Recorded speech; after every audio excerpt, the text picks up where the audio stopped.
Kindly subscribe this channel to enjoy more collection of moral stories. ഒരിക്കൽ പാണ്ഡലാൻഡിലെ സമൃദ്ധമായ മുഴങ്കാടുകളിൽ Pippa എന്നു പേരുള്ള ഒരു സന്തോഷവാനും വികൃതിയുമായ പാണ്ഡ ജീവിച്ചിരുന്നു. പിപ്പ അവളുടെ കളിയായ സ്വഭാവത്തിനും ചുറ്റുമുള്ള എല്ലാവരെയും ചിരിപ്പിക്കാനുള്ള അവളുടെ സ്നേഹത്തിനും പേരുകേട്ടതാണ്.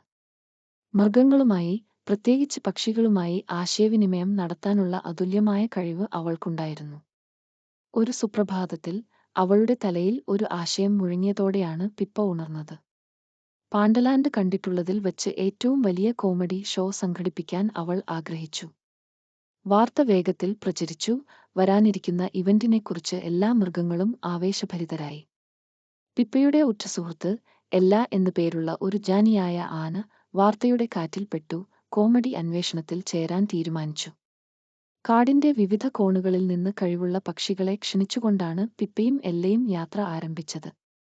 Charlie the chirpy sparrow, Rosie the wise owl, Benny the beat boxing blue jay എന്നിവരുണ്ടായിരുന്നു. ഓരോ പക്ഷിയും ഒരു അതുല്യ പ്രതിഭയെ മേശയിലേക്ക് കൊണ്ടുവന്നു. ഇത് കോമഡി അന്വേഷണത്തെ കൂടുതൽ സവിശേഷമാക്കി. അവർ വനത്തിലൂടെ സഞ്ചരിക്കുമ്പോൾ പിപ്പയ്ക്കും എല്ലയ്ക്കും വിവിധ വെല്ലുവിളികൾ നേരിട്ടു. ഗ്രമ്പി ഗൊറില്ല ഗാരിയെ പങ്കെടുക്കാൻ പ്രേരിപ്പിക്കുകയായിരുന്നു ആദ്യ വെല്ലുവിളി. ഗൗരവേറിയ പെരുമാറ്റത്തിന് പേരുകേട്ട ഗ്രമ്പി ഗാരി ആദ്യം വിസമ്മതിച്ചു.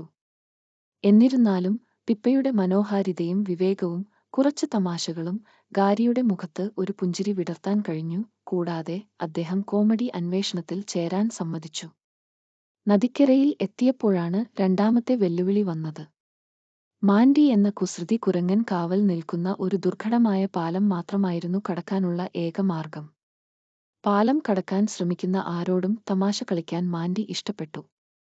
പിപ്പ വിനോദത്തിന്റെ മാസ്റ്ററായതിനാൽ ഒളിഞ്ഞുനോട്ടത്തിന്റെ കളിയായ കളിയിലൂടെ മാൻഡിയെ മറികടന്നു മൂവരെയും സുരക്ഷിതമായി കടക്കാൻ അനുവദിച്ചു.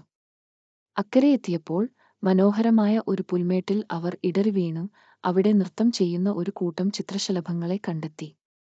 എല്ലായ്പ്പോഴും ഒരു നൃത്തത്തിനായി പിപ്പ അവളുടെ വിചിത്രമായ നീക്കങ്ങളുമായി അവരോടൊപ്പം ചേർന്നു. എല്ലാ ഒരു സൗമ്യനായ ഭീമാകാരനായതിനാൽ മനോഹരമായി ആടി ചിത്രശലഭങ്ങളെ സന്തോഷത്തോടെ ചിരിപ്പിച്ചു.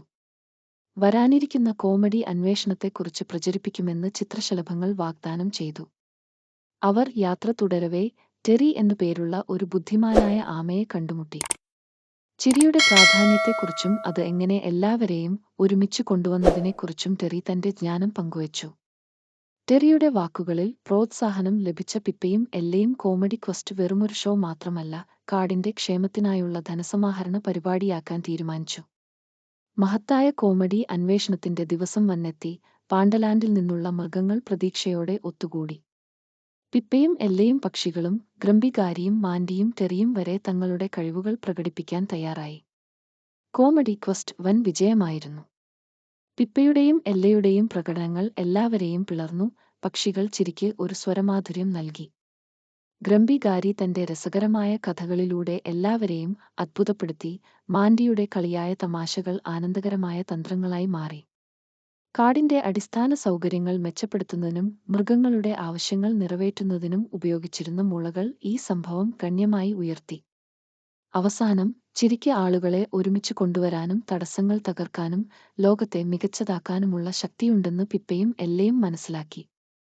സന്തോഷം, ഐക്യം, ആവശ്യമുള്ളവരെ സഹായിക്കൽ എന്നിവയുടെ പ്രാധാന്യത്തെക്കുറിച്ച് എല്ലാവരെയും ഓർമ്മപ്പെടുത്തുന്ന കോമഡി ക്വസ്റ്റ് പാണ്ഡലാൻഡിലെ ഒരു വാർഷിക പാരമ്പര്യമായി മാറി. അങ്ങനെ മുളങ്കാടുകളുടെ ഹൃദയഭാഗത്ത് പിപ്പ എന്ന കളിയായ പാണ്ഡയും എല്ല ജാനിയായ ആനയും അവരുടെ സുഹൃത്തുക്കളും ചിരിയും സന്തോഷവും പരത്തുന്നത് തുടർന്നു. പാണ്ഡലാൻഡിനെ വരും തലമുറകൾക്ക് സന്തോഷത്തിന്റെ സങ്കേതമാക്കി.